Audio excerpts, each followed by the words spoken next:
आदाब नाजरीन, खबरनामे में आपका इस्तकबाल है। मैं हूं आपके साथ रेशमा फारूकी। आइए तफसील से अब हेडलाइंस पर नजर डाल लेते हैं। वज़ीर आज़म नरेंद्र मोदी ने लोगों को माहौलियात के तई बेदार करने पर दिया जोर। वीडियो कॉन्फ्रेंसिंग के जरिए गुजरात के एकता नगर में रियासतों के वज़राए माहौलियात की कौमी कॉन्फ्रेंस का किया इफ्तिताह। कहा, तेज रफ्तार से तरक्की करती मईशत के साथ भारत माहौलियात को भी कर रहा है मजबूत।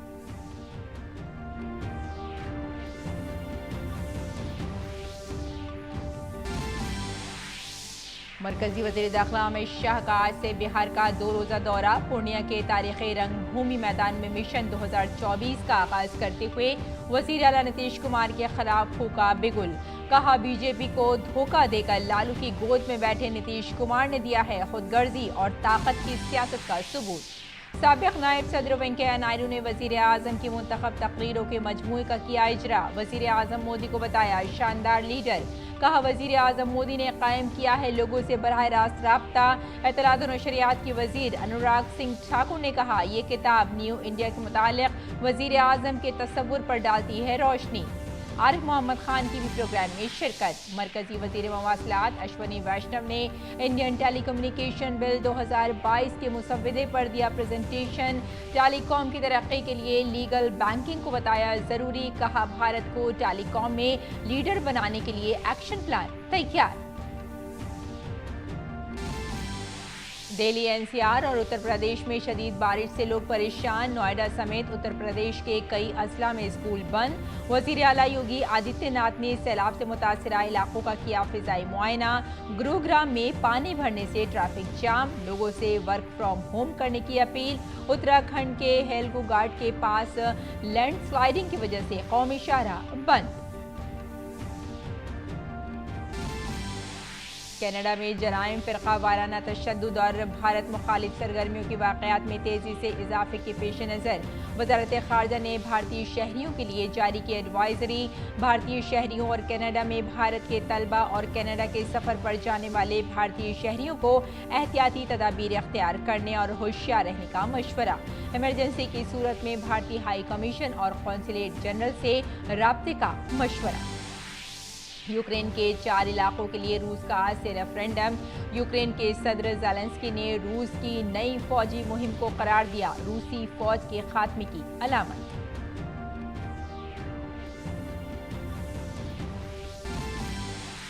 और भारत और ऑस्ट्रेलिया के दरमियान आज नागपुर में खेला जाएगा दूसरा T20 मैच। सीरीज बराबर करने के इरादे से मैदान में उतरेगी भारतीय टीम। तेज गेंदबाज बुमराह के खेलने की उम्मीद।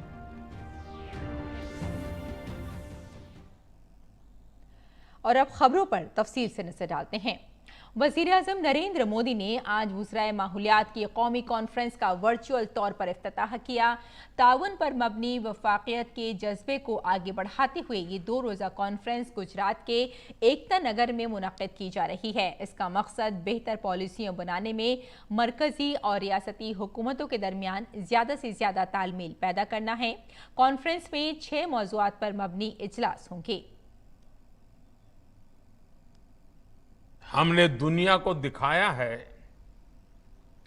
कि रिन्यूएबल एनर्जी के मामले में हमारी स्पीड और हमारा स्केल शायद ही कोई उसको मैच कर सकता है। इंटरनेशनल सोलर अलायंस हो, कोalition फॉर डिजास्टर रेजिलिएंट इंफ्रास्ट्रक्चर हो या फिर लाइफ मूवमेंट, बड़ी चुनौतियों से निपटने के लिए भारत आज दुनिया को नेतृत्व दे रहा है।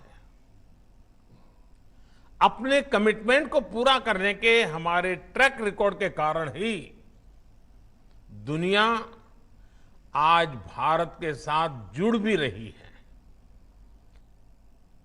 वज़ीर आज़म नरेंद्र मोदी ने माहौलियात के वज़रा की कौमी कॉन्फ्रेंस से खिताब करते हुए कहा कि आज का नया भारत नई सोच, नए नज़रिए के साथ आगे बढ़ रहा है। वज़ीर आज़म ने कहा कि आज भारत भी तेज़ी से तरक्की करती हुई मईशत है और अपनी माहौलियात में बेहतरी लाने के लिए मुसलसल कोशिश है। भारत ने 2017 तक और अभी हमारे पास करीब करीब 5 दशक है, नेट जीरो का टारगेट रखा है। अब देश का फोकस ग्रीन ग्रोथ पर है, और जब ग्रीन ग्रोथ की बात करते हैं तो ग्रीन जॉब के लिए भी बहुत अवसर पैदा होते हैं। और इन सभी लक्ष्यों की प्राप्ति के लिए हर राज्य के पर्यावरण मंत्रालय की भूमिका बहुत बड़ी है। वजीर आजम ने कहा कि भारत ने साल 2070 तक नेट जीरो का हदफ मुकर्रर किया है। अब मुल्क की तवज्जो ग्रीन ग्रोथ और ग्रीन जॉब्स पर है। वजीर आजम ने इन अहदाफ को हासिल करने में रियासती माहौलियात की वजारतों के किरदार पर भी रोशनी डाली। सर्कुलर इकोनॉमी हमारी परंपरा का हिस्सा रही है। भारत के लोगों को सर्कुलर इकोनॉमी सिखानी पड़े ऐसा नहीं है। हम कभी प्रकृति के शोषक नहीं रहे, सदैव प्रकृति के पोषक रहे हैं। हमारे जो पर्यावरण मंत्री आज आए हैं, मैं उनको आग्रह करूंगा कि आप भी अपने राज्यों में सर्कुलर इकोनॉमी को ज्यादा से ज्यादा बढ़ावा दें। वजीर आजम ने कहा कि माहौलियात की वजारतों की जिम्मेदारियों का दायरा बहुत बड़ा है। वजीर आजम ने भी कहा कि माहौलियात की वजारतों का काम रेगुलेटर से ज्यादा माहौलियात की हौसला अफजाई करना है। पर्यावरण मंत्रालय चाहे जिस किसी राज्य में हो या केंद्र में, उनके दायित्वों का विस्तार बहुत बड़ा है। इसे संकुचित दायरे में नहीं देखा जाना चाहिए। दुर्भाग्य से समय के साथ हमारी व्यवस्था में एक सोच ये हावी होती चली गई कि पर्यावरण मंत्रालय की भूमिका रेगुलेटर के तौर पर ज्यादा है। लेकिन मैं समझता हूं पर्यावरण मंत्रालय का काम रेगुलेटर से भी ज्यादा पर्यावरण को प्रोत्साहित करने का है। वजीर आजम ने कहा कि एकता नगर इस बात की मिसाल है कि किस तरह अर्बन नक्सलियों ने तरक्याती कामों को बरसों से रोक रखा था। आप जिस जगह पे बैठे हैं ना, ये एकता नगर में, ये हमारी आंखें खोलने वाला उदाहरण है। कैसे अर्बन नक्सलों ने, विकास विरोधियों ने इस इतने बड़े प्रकल्प को, सरदार सरोवर डैम को रोक के रखा था। जो काम की शुरुआत नेहरू जी ने की थी, वो काम पूरा हुआ मेरा आने के बाद, और आज वही एकता नगर पर्यावरण का तीर्थ क्षेत्र बन गया। मतलब कितना झूठ चलाया था। और ये अर्बन नक्सल आज भी चुप नहीं है, आज भी उनके खेल खेल रहे हैं। उनके झूठ पकड़े गए, वो भी स्वीकार करने को तैयार नहीं है। अब उनको अब राजनीतिक समर्थन मिल जाता है कुछ लोगों का। मरकजी वजीर दाखिला अमित शाह बिहार के सीमांचल के 2 रोजा दौरे पर आज पूर्णिया पहुंचे। अमित शाह ने पूर्णिया के तारीखी रंगभूमि मैदान में मिशन 2024 का आगाज करते हुए जनभावना महासभा से खिताब किया। अपने खिताब में अमित शाह ने कहा कि आज बीजेपी को धोखा देकर लालू की गोद में बैठकर नीतीश जी ने खुदगर्जी और इख्तियार की सियासत करने का जो सबूत दिया है, उसके खिलाफ बिगुल बजाने का आगाज भी बिहार की सरजमी से ही होगा।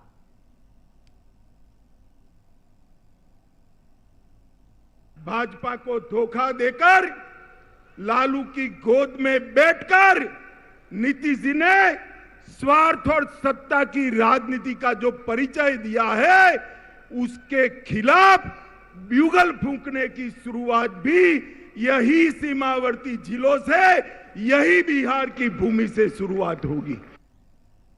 अमित शाह ने यह भी कहा कि आज जब मैं बिहार आया हूं तो लालू और नीतीश की जोड़ी के पेट में दर्द हो रहा है। वो कह रहे हैं कि वो बिहार में झगड़े के लिए आए हैं, कुछ करके जाएंगे। मित्रों, आज मैं यहां सीमांत जिलों में जब आया हूं, तब लालू और नीतीश की जोड़ी को पेट में दर्द आ रहा है। वो कह रहे हैं कि झगड़ा लगाने आएंगे, वो कह रहे हैं कि कुछ करके जाएंगे। भाई झगड़ा लगाने के लिए मेरी जरूर नहीं है लालू जी, आप पर्याप्त हो झगड़ा लगाने के लिए, आपने पूरा जीवन एक काम किया है। और साबिक नायब सदर जमहूरिया वेंकैया नायडू ने आज वजीर आजम नरेंद्र मोदी की मुंतखब तकरीरों का एक मजमुआ जारी किया। किताब का नाम सबका साथ सबका विकास सबका विश्वास, prime minister Narendra Modi speaks, मई 2019 से मई 2020 है। वजारत इत्तलात और नशरियात के ज़ेर एहतमाम एक तकरीब में केरल के गवर्नर आरिफ मोहम्मद खान की मौजूदगी में किताब का इजरा किया गया।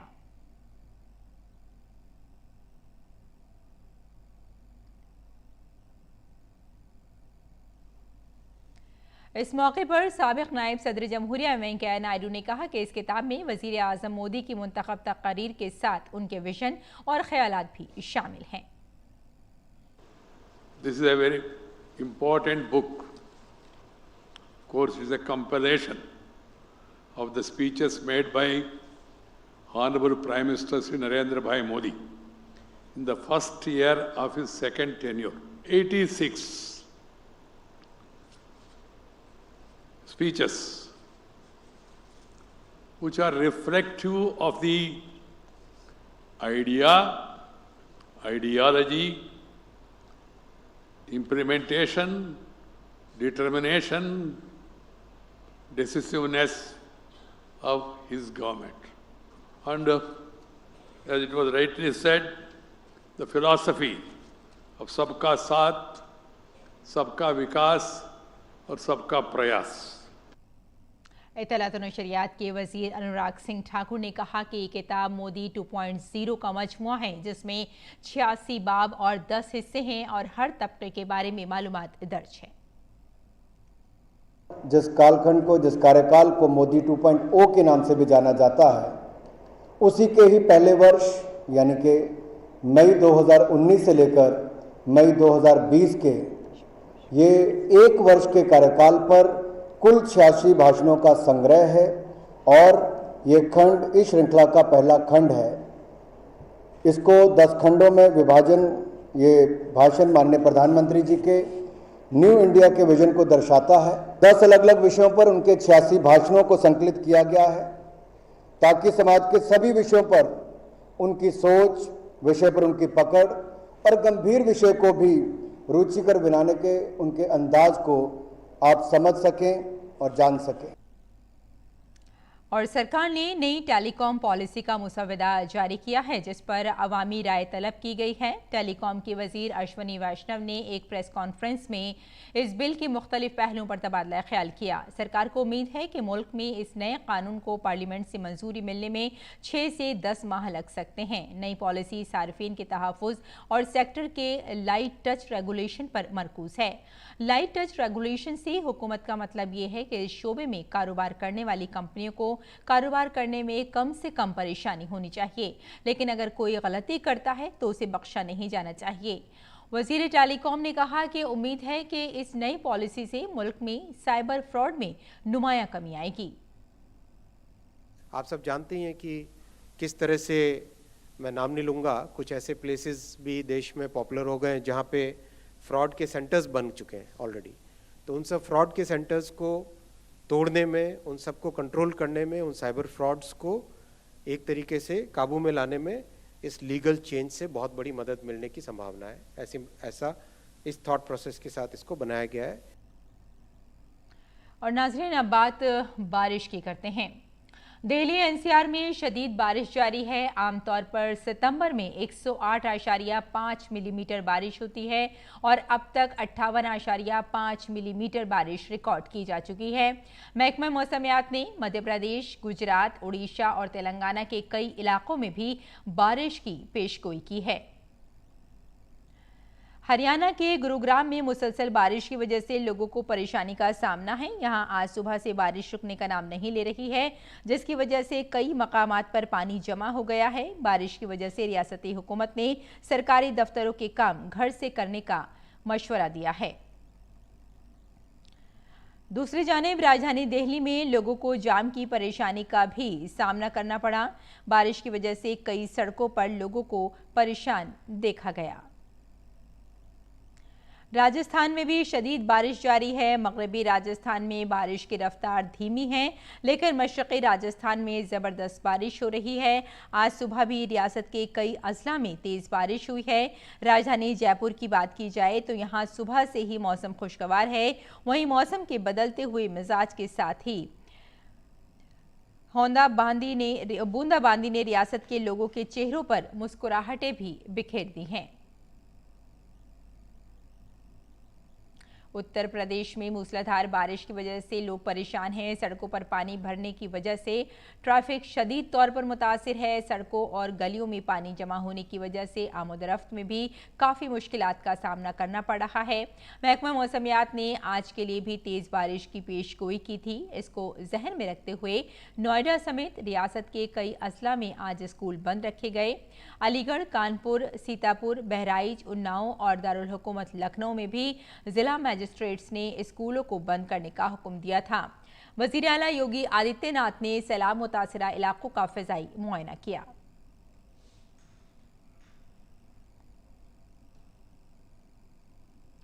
उधर बिहार में भी बारिश का अलर्ट है। महकमा मौसमियात के मुताबिक बिहार की 11 अजला में बारिश के इम्कान हैं। पटना, कैमूर और रोहतास, बक्सर, भोजपुर, औरंगाबाद, गया, नालंदा, शेखपुरा, जमुई और बांका में बारिश होने का इम्कान है। महकमा मौसमियात ने कहा है कि ये इन इलाकों के लिए अच्छी खबर है जहां इस मानसून में बारिश कम हुई थी। हमने 23 से 25 सितंबर के लिए उत्तराखंड और मगरबी उत्तर प्रदेश के लिए ऑरेंज अलर्ट जारी किया है। जैसे 30 सितंबर इसकी ऑफिशियल होता है रेन काउंटिंग के लिए, तो रेनफॉल डेफिशिएंसी जो पंजाब, हरियाणा, दिल्ली, उत्तर प्रदेश में काफ़ी कम हो जाएगा। तो ये एक अच्छा न्यूज़ है। जाते जाते मानसून अभी तो विड्रॉल के लिए टाइम है, और विड्रॉल का अगर बात करें, ये जो स्पेल का जो कंटिन्यूटी जो वार्निंग आज का है, हम आज का बेसिस पर ये वार्निंग है जो उत्तराखंड है वहाँ जो है हम लोग दिए हैं very heavy rainfall orange colour warning 23, 24, 25 सितंबर। पश्चिम उत्तर प्रदेश में आज थोड़ा रेन कम होगा, कल से फिर बढ़ेगा वेरी हैवी रेनफॉल 24 को ऑरेंज वार्निंग। और हमारा जो बाकी जो नीचे का इलाका है जैसे पूर्व राजस्थान है, दिल्ली है और जो हरियाणा का इलाका है, ये इलाका में भी हैवी टू वेरी हैवी आज और कल रहेगा। और उत्तराखंड के हेलगू घाट के पास लैंडस्लाइडिंग की वजह से काशी गंगोत्री हाईवे बंद हो गया है। भटवाड़ी से आगे हेलगू घाट के करीब मुसलसल लैंडस्लाइडिंग की वजह से गंगोत्री हाईवे गुज़िश्ता कई घंटों से ट्रैफिक के लिए बंद है, जिसकी वजह से बहुत से मुसाफिर ट्रैवल स्टॉप पर फंसे हुए हैं। अगली खबर की जानिब बढ़ते हैं। मरकजी एजेंसियों की कार्रवाई के खिलाफ पॉपुलर फ्रंट ऑफ इंडिया की मुबैना हड़ताल ने तशद्दुद की शक्ल इख्तियार कर ली है। इस दौरान केरल से तमिलनाडु तक PFI के कारकुनों की तोड़फोड़ जारी है।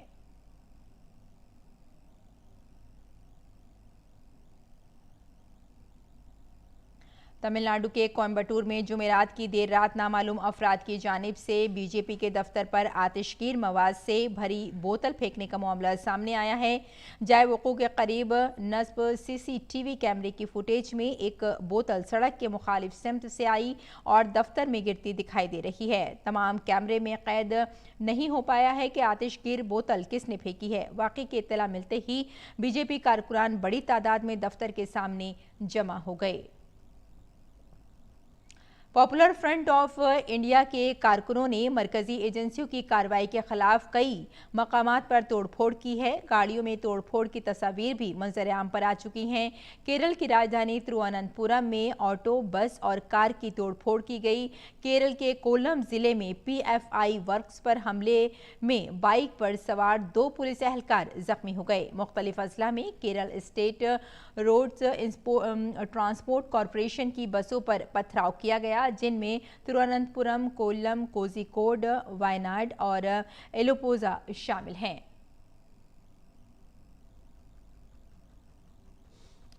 दूसरी तरफ केरल हाई कोर्ट ने तशद्दुद के वाक़यात का खुद नोटिस लिया है। हाई कोर्ट ने सख्ती का मुजाहिरा करते हुए हड़ताल पर पाबंदी लगा दी है। हाई कोर्ट बेंच ने कहा कि सरकारी इमलाक की तबाही को बर्दाश्त नहीं किया जा सकता है। हाई कोर्ट ने कहा कि कोई भी इस तरह बंद का ऐलान नहीं कर सकता। अदालत ने हुकूमत से कहा कि वो किसी भी किस्म के तशद्दुद को रोकने के लिए तमाम मुमकिन इक़दाम करे।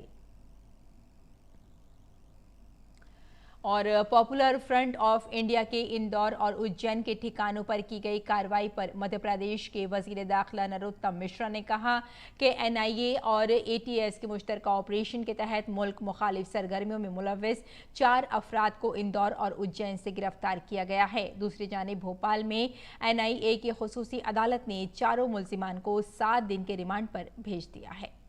एटीएस और एनआईए के द्वारा ज्वाइंट ऑपरेशन कल इंदौर और उज्जैन में किया गया था। देश में कई जगह पीएफआई की गतिविधियों पर एनआईए के द्वारा कार्रवाई की गई है। उसमें मध्य प्रदेश के इंदौर और उज्जैन भी शामिल है। 4 लोगों को कल एटीएस ने गिरफ्तार किया है।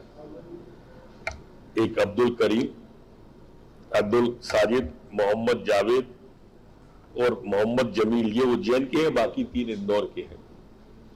इन तीनों पर यूएपीए के तहत कार्रवाई हुई है। इसकी यूएपीए की धाराएं लगाई गई है राष्ट्र विरोधी गतिविधियों का।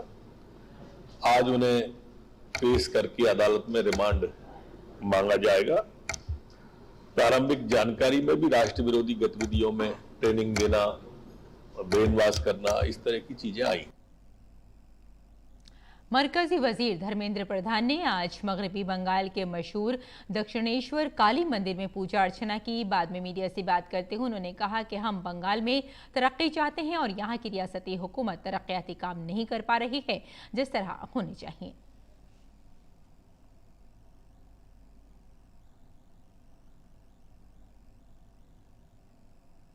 मेरा सौभाग्य है, मैं इस पवित्र स्थान पे आज आया, माँ काली का दर्शन किया।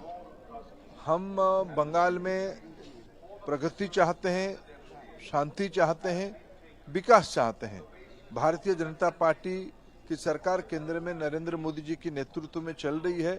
अनेक कल्याणकारी योजनाओं को घर घर तक पहुंचाने के प्रयास भी किया जा रहा है।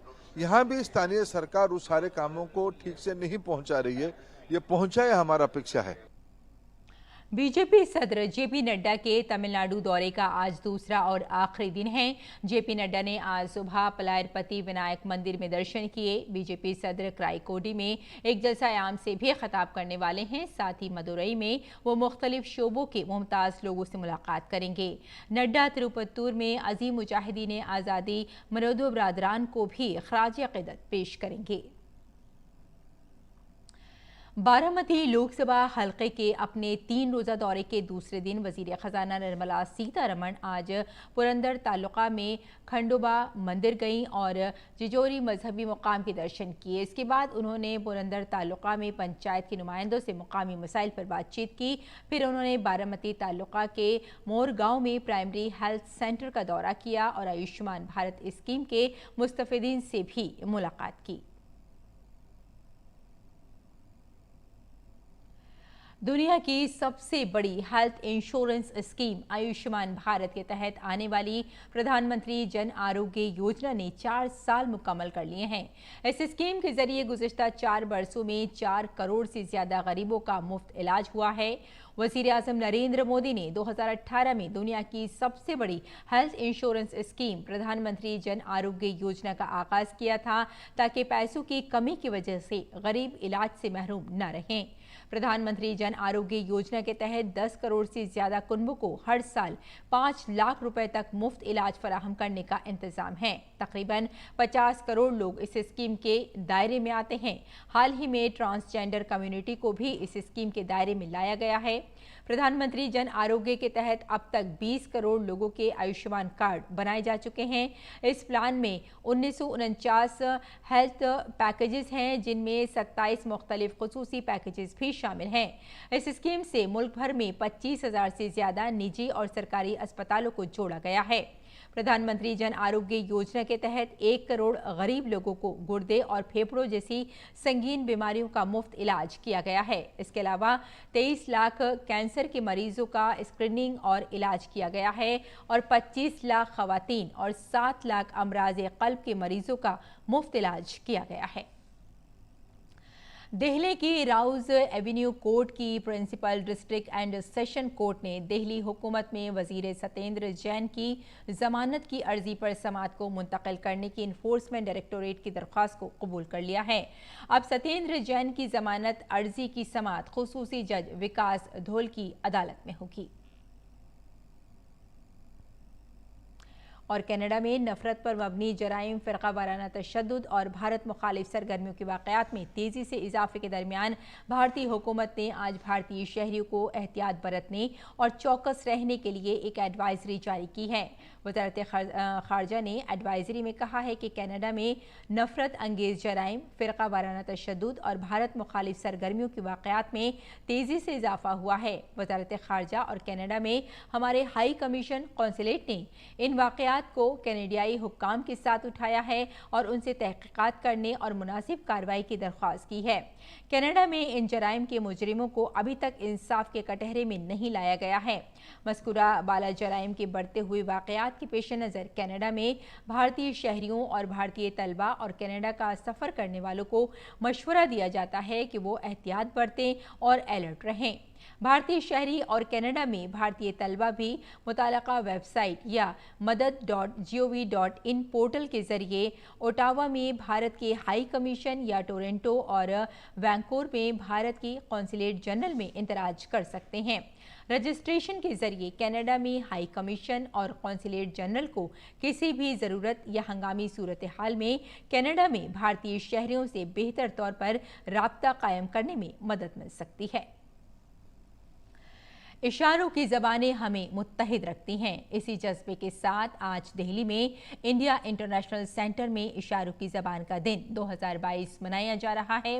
प्रतिमा भौमिक समाजी इंसाफ और एम्पावरमेंट की वज़ीर मुमलिकत ने मेहमान खुसूसी की हैसियत से चिराग जलाकर प्रोग्राम का इफ्तिताह किया। इसका एहतमाम आज़ादी के अमृत महोत्सव के तहत किया जा रहा है। और ऑस्ट्रेलिया के खिलाफ T20 सीरीज का पहला मैच हारने के बाद भारतीय टीम के लिए सीरीज में बरकरार रहने का चैलेंज है। भारत और ऑस्ट्रेलिया के दरमियान दूसरा T20 क्रिकेट मैच आज शाम 7 बजे नागपुर के विदर्भ क्रिकेट एसोसिएशन स्टेडियम में खेला जाएगा। नागपुर 3 बरसों में पहली बार किसी बैनुल-अक़वामी मैच की मेज़बानी कर रहा है। ऑस्ट्रेलिया ने 3 मैचों की सीरीज के पहले मैच में भारत को 4 विकेटों से शिकस्त देकर 1-0 की बढ़तरी हासिल कर ली है। ऐसे में टीम इंडिया के लिए नागपुर का ये मैच जीतना जरूरी है। तो नाज़रीन, खबरनामे में फिलहाल इतना ही। इजाजत दें। आदाब।